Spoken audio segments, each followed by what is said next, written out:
you had an experience that you shared with me where your kid was playing on the street in your neighborhood, and a neighbor's dog, I think, attacked your child or was about to attack your child, and you had to get.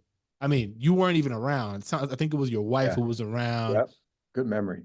Yeah, can you take us through that experience? Because I remember feeling like really pissed off, and I could imagine. I think you actually had to go step to the dude and get a little nuts.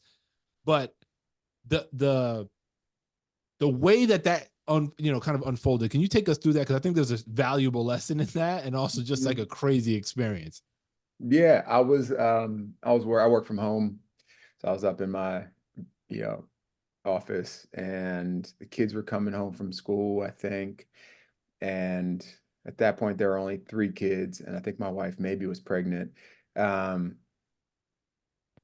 and we're walking down the street in Jersey City and in a single file line, because it's a narrow pathway.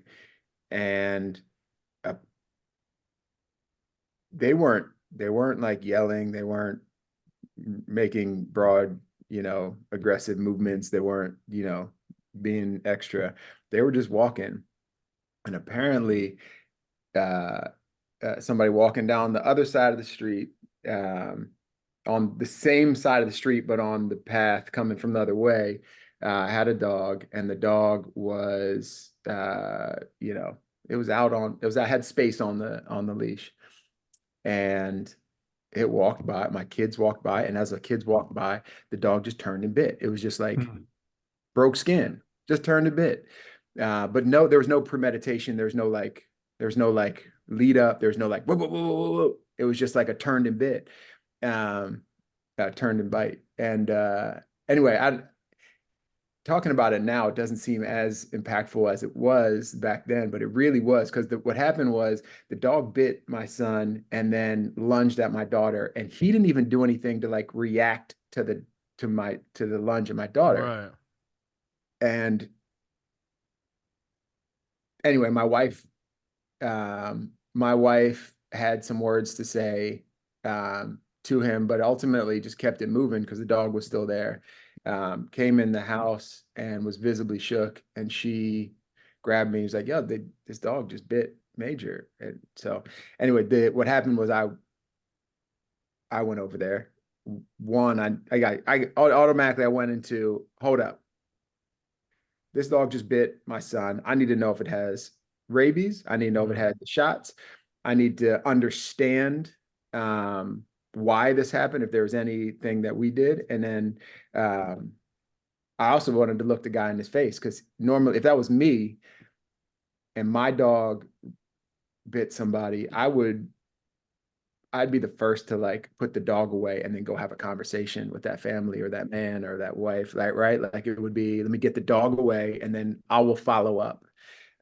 That didn't happen because there's time in between my wife telling me. And so anyway, I went and just knocked on the door. I was like, your dog just bit my son. What are we going to do about this? You live behind me. I'm not having this again. Is your dog safe? Blah, blah, blah. Anyway, I don't want to over dramatize it, but the dog needed the muzzle. He shouldn't have been out there on the street by him, with other people, just randomly Mm. biting people. And since then, that neighbor who's still there with that dog doesn't walk the dog with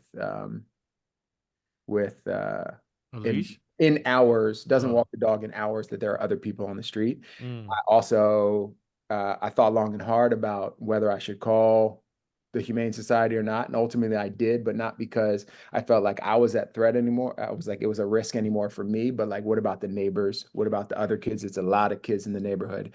It's not my tendency to like to go and like tell somebody, like I'll handle it myself, but in this situation, there's a lot of kids in our neighborhood, and so I need this guy to know that this is serious, and like, you ain't gonna be biting my neighbors or my friends' kids, my friends' kids.